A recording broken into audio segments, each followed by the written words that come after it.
In this video, I want to share with you some hadiths about the value of good manners. Now, this is first and foremost a reminder to myself, but I want to share with you these extraordinary hadiths, which are so precious, I think, to our civilization. All peoples can benefit from this amazing teaching we find in the authenticated hadiths of the Prophet Muhammad, upon whom be peace. And I'm going to be reading some hadiths from this marvelous little very thin booklet, 40 hadith on good manners. And there's a marvelous couple of paragraphs by way of introduction in this pamphlet, which I want to share. And it goes like this. Good manners used to be the main purpose of education. To be educated meant to be polite, avoid causing unnecessary offense, and to know how to say the right thing at the right time. Nowadays, education is geared to merely ensure a better chance in the labour market, largely ignoring a rounded personality and individual maturity as desired outcomes. It's all very true, I think. Within Islamic teachings, faith and manners take centre stage in assessing the quality of people, taking precedence over wealth and status. For example, when finding a partner suitable for marriage. The Prophet Muhammad, peace be upon him, even described his mission as a pursuit to perfect manners amongst his followers. And this is something, by the way, I found completely astonishing when I first encountered Islam, the emphasis placed in the fundamental texts in the Quran and the Sunnah on the value of good manners as essential to our lives as people who follow God, as submit to him. It's much less found in another religion, shall we say. Good manners are the glue which binds society. In their absence, people, fall out with each other and society falls apart. Today, when social cohesion is weak and many do not know where to look for guidance, teaching the basics, such as the value of good manners, becomes imperative. So marvelous words by way of introduction there. And then we have the 40 hadith themselves. And the first one they mention is Abu Darda reported that the Prophet, upon whom be peace, said, "Nothing is heavier upon the scale of a believer on the day of resurrection than his good character. Verily, Allah hates the vulgar and obscene." Hadith found in Al-Tirmidhi. The Prophet, upon whom be peace, was asked about the deed which will be foremost in causing a man to enter Jannah. That's the Arabic word for paradise. He replied, "Fear of Allah and good conduct, good manners." Then he was asked about that thing which will admit a man to hellfire the most, and he answered, "The tongue and the private parts." So how you speak to people is so important, of course. Another hadith, the Prophet, upon whom be peace, said, "The most beloved people to Allah are those with the best character." Abu Huraira, may Allah be pleased with him, reported that the Prophet, upon whom be peace, said, "He who believes in Allah and the last day, let him show hospitality to his guest. And he who believes in Allah and the last day, let him maintain good relations with his kin, i.e. his family. And he who believes in Allah and the last day, let him speak good or remain silent." And this hadith is found in Al-Bukhari and Muslim. And that's something I've learned the hard way quite often, actually, over in the past. And that is not always to respond to criticism or hurtful words, not always to retaliate, not always to give as good as one got, but sometimes to remain silent. Silence itself is actually a very powerful response. It's not just the absence of noise, the absence of sound. It can be a powerful response, this sense of not retaliating and retaining one's dignity. So that's a lesson, as I say, that I learned the hard way, and I'm still putting into practice if I can. Anas, may Allah be pleased with him, reported that the Prophet, upon whom be peace, said, Not one of you, no one of you becomes a true believer until he likes for his brother or sister what he likes for himself or herself. There's another marvelous hadith about leaving that which does not concern us, does not concern me. Abu Hurairah reported that the Prophet, upon whom be peace, said, part of the perfection of one's Islam is his leaving that which does not concern him. Part of the perfection of one's Islam is leaving that which doesn't concern him. Not being a busybody, not snooping into other people's affairs, however juicy it may seem. I mean, daytime television, the Americans invented this, unfortunately. It's all over the place now. Get this sense of people, getting involved in other people's affairs and taking an interest in them and delighting in, particularly if they're misfortunate or scandalous or whatever, is all very, very unedifying, and something that the Quran and the Sunnah speaks against this kind of behavior. And the importance of never belittling a good deed. Abu Dhar, may Allah be pleased with him, reported the Prophet, upon whom be peace, said to him, do not belittle any good deed, even your meeting with your brother, your fellow Muslim, with a cheerful face. This was amazing teaching when I first came across it. Wow, I never heard this in my Christian past. Don't belittle any good deed, even meeting your brother with a cheerful face. And this is powerful stuff, it really can transform an encounter with a fellow Muslim from just a routine thing that you can really infuse pleasantness and niceness, which is really important in our society. Another hadith about Allah loving gentleness. Abu Hurairah reported the Prophet, upon whom be peace, said, indeed, Allah is gentle and loves gentleness and gives due gentleness that which he does not give to harshness. Indeed, Allah is gentle and loves gentleness and gives due to gentleness that which he does not give to harshness. Beautiful teaching there in the hadith. And also there's a hadith about humbleness. Humility is rewardable. Abu Hurairah reported the Prophet, upon whom be peace, said, wealth does not diminish by giving charity or sadaqah. It doesn't go down. It's interesting that. This really is true. Allah augments the honor of one who forgives. He increases the honor of one who forgives. And no one humbles himself for Allah, but Allah will exalt him in ranks. And there's an identical teaching in the Gospels that says, I won't go into the Gospels, but Jesus taught exactly the same teaching, as he did on many other topics as well. But there's great overlap between what the Quran and the Sunnah teach and what Jesus himself, peace be upon him, taught. Charity is due every day. This is another hadith where Abu Hurairah reported that the Prophet, upon whom be peace, said, every day the sun rises. Every day the sun rises. Charity, sadaqah, is due on every limb of a person. Administering justice between two people is a charity. And assisting a man to mount his beast or helping him load his luggage on it is a charity. And a good word is a charity. And every step that you take towards the mosque for salah, for prayer, is a charity. And removing harmful things from the road is a charity. Hadith from Al-Bukhari and Muslim. What extraordinary teaching. If only we put this into practice as a whole society, how different our world would be. And this hadith is I'm about to read is very, very powerful hadith. It really hit me, and it still does whenever I come across it.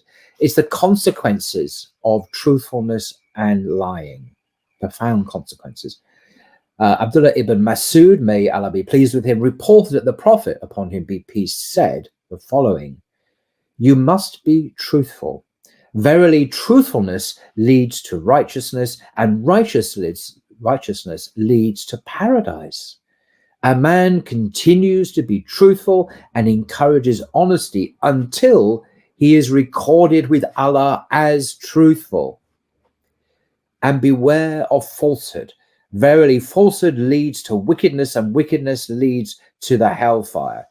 A man continues to tell lies and encourages falsehood until he is recorded with Allah as a liar.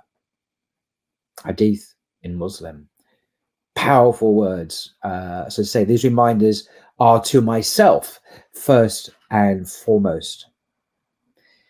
Another beautiful hadith about making things easy for other people. Abu Burda, may Allah be pleased with him, reported that the Prophet, upon whom be peace, said, "Make things easy and do not make things difficult. Give glad tidings and do not repel people. Don't put them off by one's attitude, one's words, one's demeanor, one's character.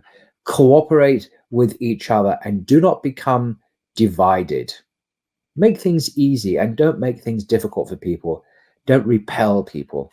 Cooperate with each other and do not become divided. This is Sahih Hadith in Al-Bukhari.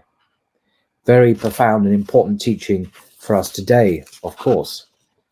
Abu Huraira reported the Prophet, upon whom be peace, said, "The Muslim is the one from whose tongue and hand the people are safe, and the believer is the one people trust with their lives and their wealth." Speaks for itself. And here are some good words that protect against the fire. And again, this is one of my favorite hadiths. Very beautiful. The Prophet is reported to have said, "Guard yourself against the fire of hell, even if it be only with half a date fruit given in charity. And if you cannot find even that, then with a good word." Hadith in Abu Bukhari and Muslim. Such a beautiful teaching. Just do whatever you can, even if it's just apparently the smallest thing, half a date fruit. And if you can't find that, then just with a good word. Stunning, absolutely amazing. And there's more teaching here about how arrogance prevents entry to Jannah, to paradise. Abdullah ibn Masud, may Allah be pleased with him, reported that the Prophet, upon whom be peace, said, "He who has in his heart an ant's weight of arrogance will not enter Jannah, will not enter paradise." Someone said, "A man likes to wear beautiful clothes and shoes. What about him?" The Prophet, upon whom be peace, said, "Allah is beautiful and he loves beauty." Arrogance means ridiculing and rejecting the truth and despising people. Hadith found in Muslim. Another hadith stressing the importance of greeting people. The Prophet, upon whom be peace, said, "A man asked the Prophet, which act in Islam is the best?" Someone asked the Prophet, "What's the best act in Islam?" He, peace and blessings be upon him, replied, "To give food and to greet those who you know and those you do not know." Hadith found in Bukhari and Muslim. To give in charity, to support the poor, to help those who do not have, to give them food here or anywhere in the world as best we can, and to greet those who you know and those you do not know. Hadith on good manners. There's another hadith about the etiquette of greetings. Anas ibn Malik, may Allah be pleased with him, reported the Prophet, upon whom be peace, said to him, "Dear son, when you enter your house, say Assalamu alaikum to your family, for it will be a blessing both to you and to your family. Peace be upon you." When you enter into your home, say this to your family, "Peace be upon you." And that will be a blessing both to us and to our families. Abu Huraira, may Allah be pleased with him, reported that the Prophet, peace and blessings be upon him, said, "A rider should salute a pedestrian. A pedestrian should salute one who is sitting, and a small group should salute a large group of people." Found in Al-Bukhari and Muslim.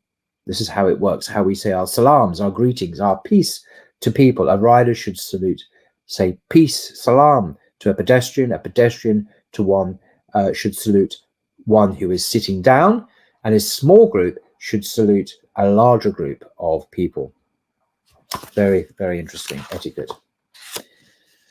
What about parents? How should we treat our parents? Abdullah ibn Masud, may Allah be pleased with him, said, I asked the Prophet, upon whom be peace, which action Allah loves best? And he replied, prayer at its proper time. I asked, then what? He said, then kindness to parents. It comes after that fundamental pillar, the second pillar of Islam, after the Shahada, is Salah, prayer.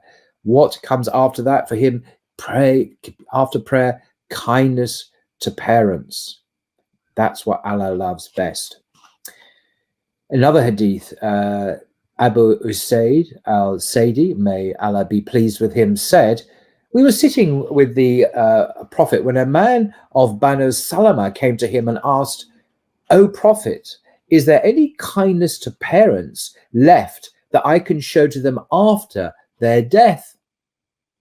He, the Prophet, peace be upon him, replied, yes, to pray for them, supplicate for their forgiveness, fulfill their promises after their death, maintain the ties of kinship which cannot be maintained except through them, and honor their friends. Hadith found in Abu Dawud. Another hadith where Ibn Anas reported that the Prophet, upon whom be peace, said, blessed is the one who is good to his parents. Allah Almighty will extend his lifespan. Hadith found in Bukhari. God will actually extend his lifespan, his age, his years or days and weeks and months on this planet if he is kind to his parents, is good to his parents. This is a really significant difference it makes to one's life. Blessed is the one who is good to his parents. Allah Almighty will extend his lifespan. And kindness to families. Aisha, may Allah be pleased with her, reported that the Prophet, upon whom be peace, said, verily, truly, the most complete of believers in faith are those with the best character and who are most kind to their families. These are the most complete of believers. The best of believers in faith are those with the best character and who are most kind to their families. And also kindness to youth and respect to elders. Abdullah ibn Abbas reported the Prophet, upon whom be peace, said, he is not one of us who is not merciful to our young, nor respects the rights of our elders, nor enjoins good, nor forbids evil. That's hadith in Tirmidhi. He's not one of us who is not merciful to young. What does that mean? I guess for me that might mean overlooking their people's mistakes, immaturity, not getting things right, being young, just not get. We all make mistakes, of course, but this merciful to our young, giving them a second chance and a third chance, encouraging them, hoping that they will do better, and respecting the rights of our elders, and enjoining good and forbidding evil. Of course, that's in the Quran as well. And it's not just to our youth and our elders, it's also to our neighbors. Abdullah bin Umar, may Allah be pleased with him, reported that the Prophet, upon whom be peace, said, the best of companions with Allah is the one who is best to his companions, and the best of neighbors to Allah is the one who is the best of them to his neighbor. And this is a very striking hadith, this next one, about keeping good company. Is characteristic of the Prophet Muhammad, peace be upon him. The way he expresses this is very distinctive, I think. Very beautiful. It goes like this. Abu Musa al-Ash'ari, may Allah be pleased with him, reported, I heard the Prophet saying, verily, The parable of good and bad company is that of a seller of musk and a blacksmith. The seller of musk will give you perfume. You will buy some, or you will notice a pleasant smell. As for the blacksmith, he will burn your clothes, or you will notice a bad smell. And this hadith is in Bukhari and Muslim. The parable of good and bad company is that of a seller of musk and a blacksmith. The seller of musk will give you perfume. You will buy some, or you will notice a pleasant smell. But the blacksmith, he will burn your clothes, or you'll notice a bad smell. This is a parable, of course, about the odor, how you will feel about good company and bad company afterwards. And this goes on in this little booklet here to the signs of a hypocrite, of course. And as always, these are reminders to myself, first and foremost. Abu Huraira, may Allah be pleased with him, reported the Prophet, upon whom be peace, said, there are 3 signs of a hypocrite. When he speaks, he lies. When he makes a promise, he breaks it. And when he is trusted, he betrays his trust. Hadith in Bukhari and Muslim. In another narration, we read the following words, which are added to this same hadith. Even if he observes fasts, performs salah, and asserts that he is a Muslim. So he can be a hypocrite, and even if he fasts and prays and asserts that he is a Muslim. Abu Huraira reported the Prophet, upon whom be peace, said, 2 characteristics are not found together in a hypocrite: good manners and understanding of the religion. It's very profound. And a couple of hadiths about fair dealing and loans comes under the heading of hadiths on good manners. It's all part of how we relate to people. Jabir, may Allah be pleased with him, reported that the Prophet, upon whom be peace, said, may Allah show mercy to a man who adopts a kind attitude when he sells, buys, and demands for the repayment of loans. Hadith from Al-Bukhari.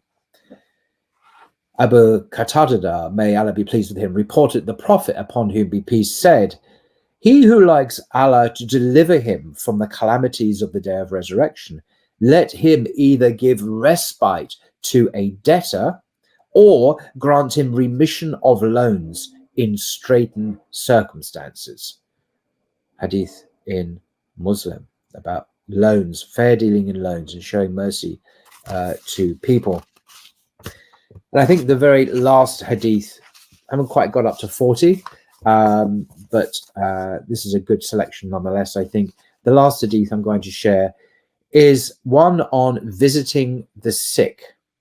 Abu Huraira, may Allah be pleased with him, reported, I heard the Prophet, upon whom be peace, saying, when whoever visits a sick person or visits his brother for the sake of Allah, a heavenly caller, an angel, will announce, may you be blessed, may your walking be blessed, and may you dwell in a residence of paradise. This hadith is found in Tirmidhi. Whoever visits a sick person or visits his brother for the sake of Allah, an angel will announce, may you be blessed, may your walking be blessed, and may you dwell in a residence of paradise. I think it's a beautiful final hadith to share with you. As I say, I've just been reading from this little booklet, 40 hadith on good manners, published by the Islamic Dawah Center International. What an extraordinary, powerful work. And look how thin and slim it is, but how much weight and substance does it contain for our benefit? And these reminders, so powerful to myself, first and foremost. I hope those were of some benefit to you as well, inshallah.